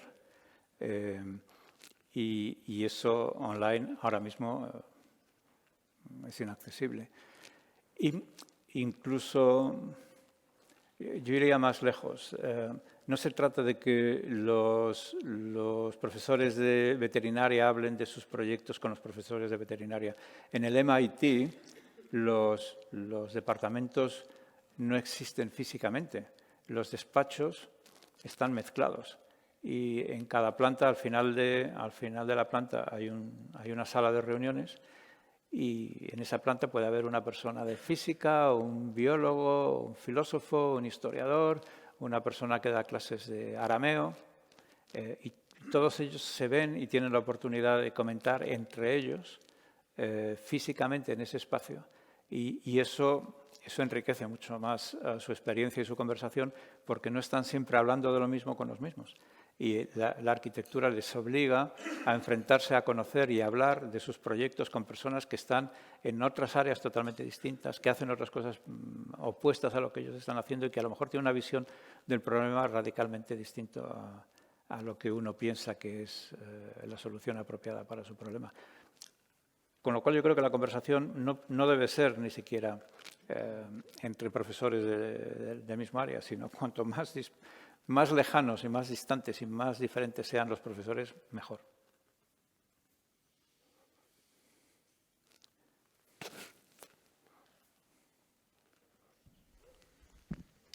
Sí, yo por mi parte voy a hacer una reflexión en alto también, no sé si soy capaz de formularla al final como pregunta o no. Al hilo de lo que se ha venido comentando aquí, a mí una de las cosas que más me ha gustado de la exposición, de la brillantísima conferencia, es que es la interpretación, digamos, del giro que está experimentando la sociedad del mundo en términos de primitivismo. Me ha interesado mucho. Y a la vez he intentado pensar en las diferencias con ese tipo de comunidad primitiva que existía antes y que las tiene, obviamente. Estamos ante un tipo de un neocomunitarismo que de alguna manera sucede entre individuos si la tecnología permite acercarlos y a la vez los tiene aislados. Estamos en sociedades mucho más atomizadas que antes, aunque compartimos, digamos, ese magma, ¿verdad? Entonces, hasta cierto punto tenemos los inconvenientes de estar en comunidad sin la ventaja de estar en comunidad. No sé si me explico. Y eso me resulta muy inquietante, obviamente, porque, claro, lo proyectas y ves la mediación, digamos, de la tecnología en esto, el discurso único, y uno se planta en el crédito social de China. Entonces, obviamente, estamos en otra tradición, tenemos otra evolución, pero el modelo social, digamos, de avanzadilla en ese punto lo tenemos en el Oriente. Entonces, claro, yo tampoco le quiero hacer aquí pues, un ejercicio de profecía, pero este tipo de evolución en el que el pensar disidente es, digamos, es socialmente, iba a decir, hasta qué punto al final termina por implotar este tipo de sociedad.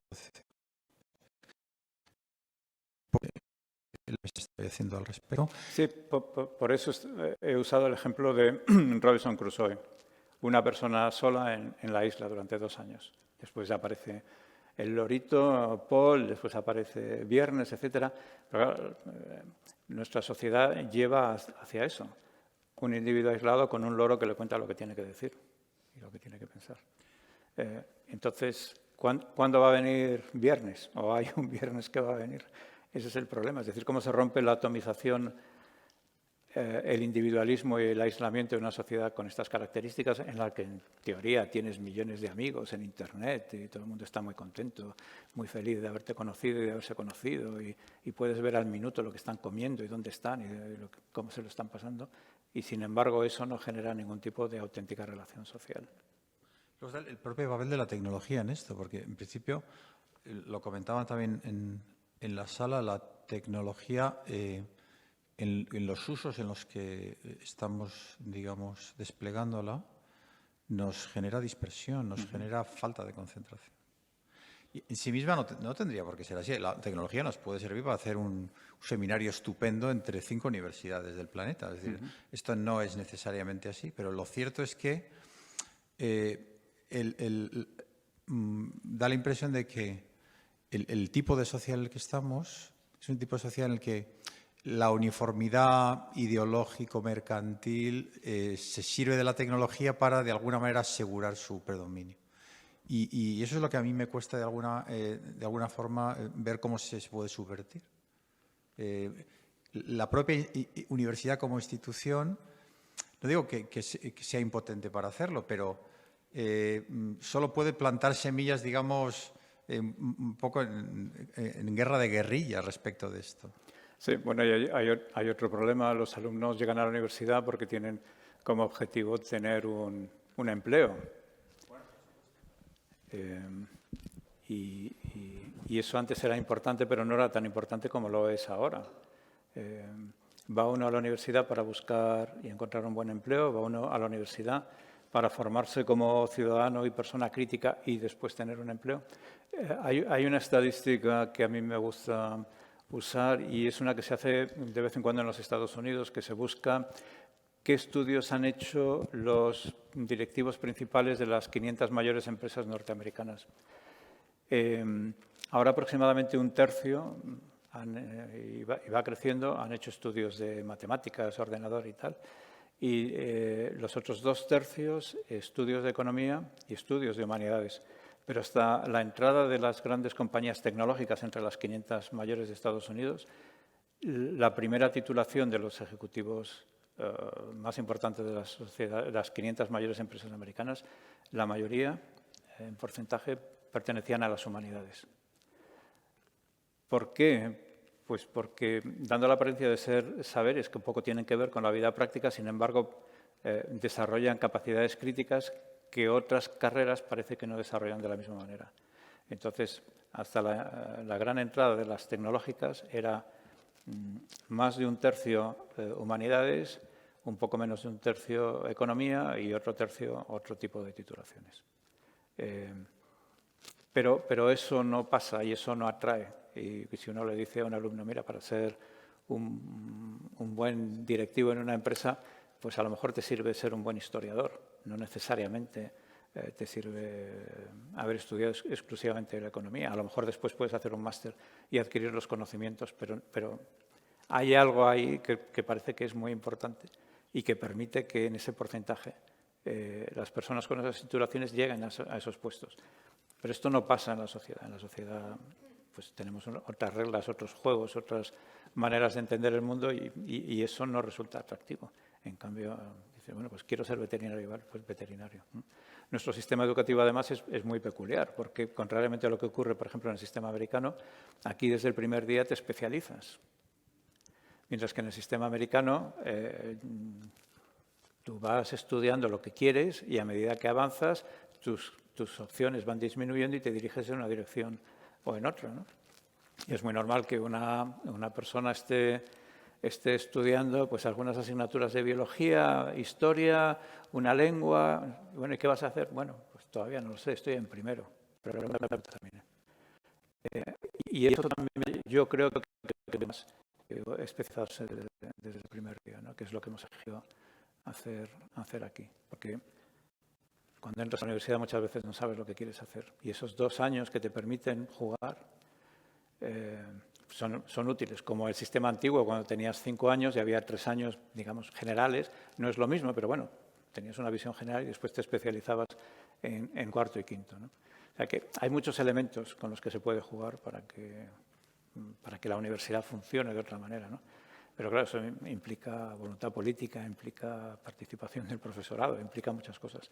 Muy difícil desmontar una estructura napoleónica para montar una estructura distinta, ¿no? Anglosajona.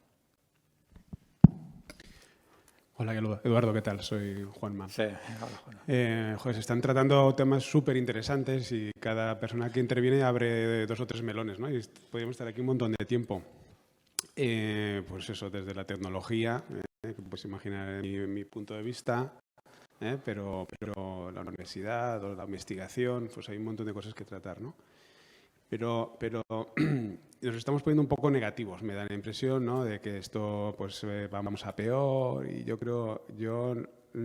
tengo dudas, ¿no? De que vayamos a peor. No lo tengo claro. Es cierto que depende de los días, ¿no? Pero es cierto que hoy, pues por llevar un poco la contraria, ya que nos ponemos aquí a ser disruptivos, ¿no? Y te quería comentar o quería hacer una reflexión sobre este asunto. Es decir, estamos diciendo que estamos, no, en términos generales, ¿no? Es un poco lo que uno puede simplificar, que vamos a peor, ¿no? Que los alumnos son peores, que la universidad es peor, desde los años 50. Y yo estaba pensando que aunque yo muchas veces lo he dicho y lo he defendido incluso,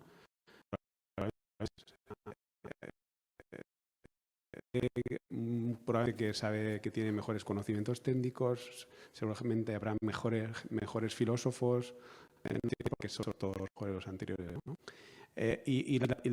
Lo que quería comentar es que no será esto una cuestión de masificación de la educación.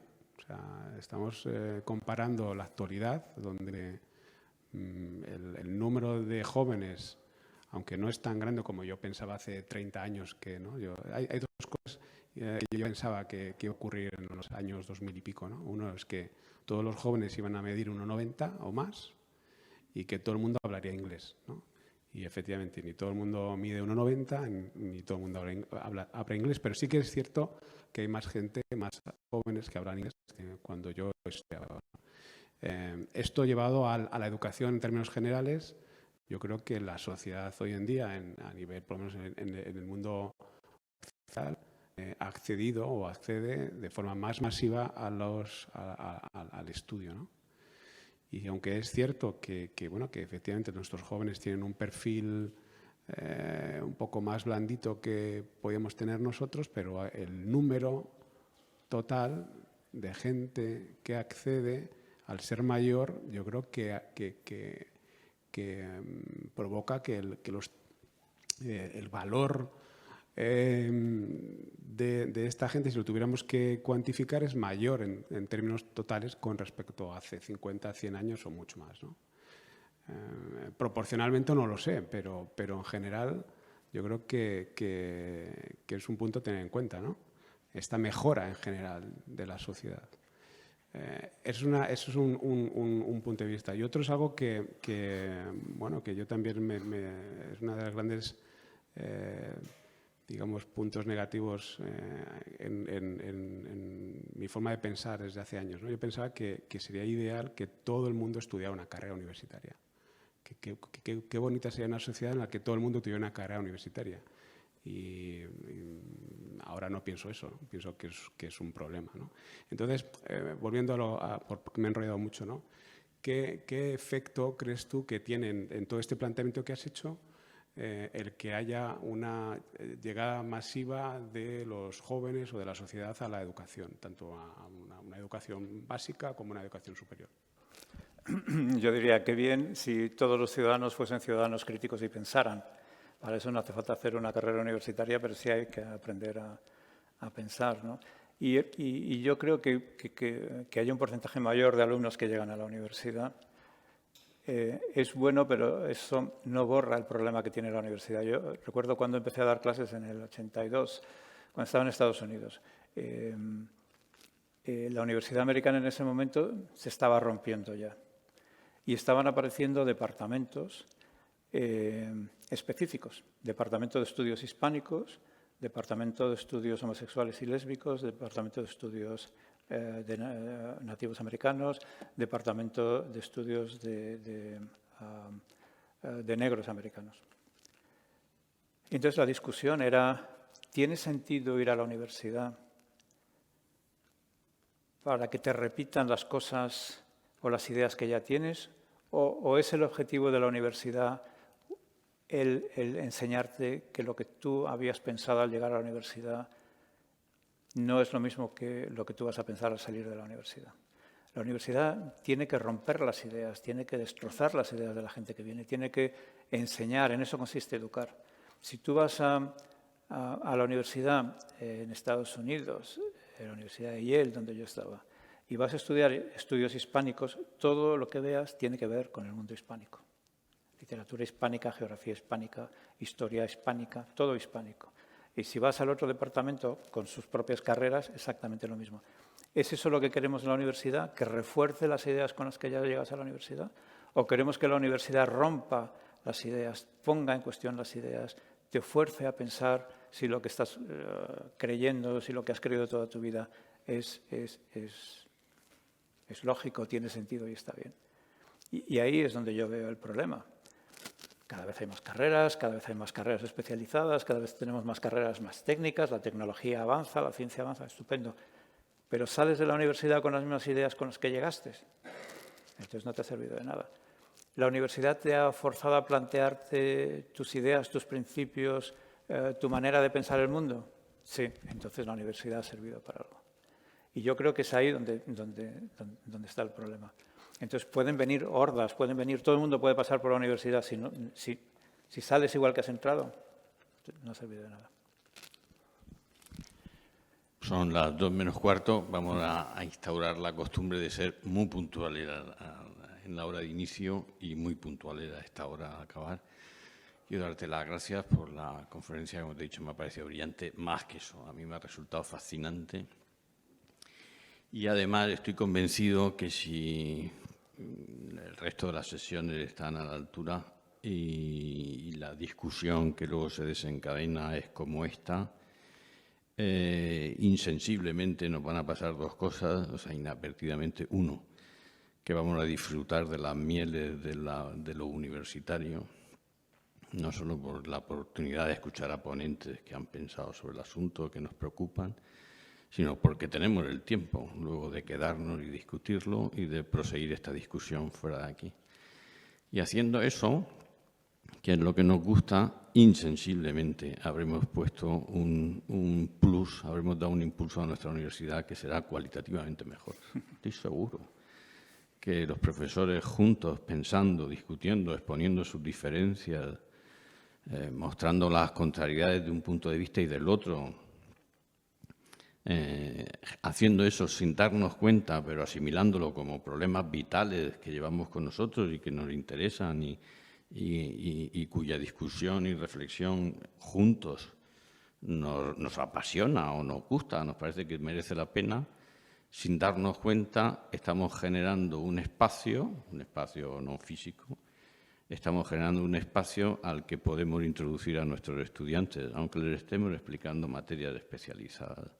Y estamos generando, en realidad, un campus universitario, que no se hace con piedras, sino que se hace con el hábito de discutir y de pensar sobre cuestiones muy especializadas, muchas de ellas.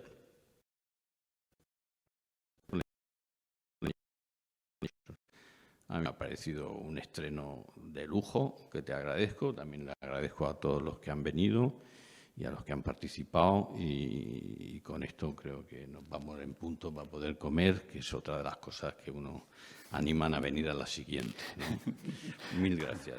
Gracias a ti, Eugenio.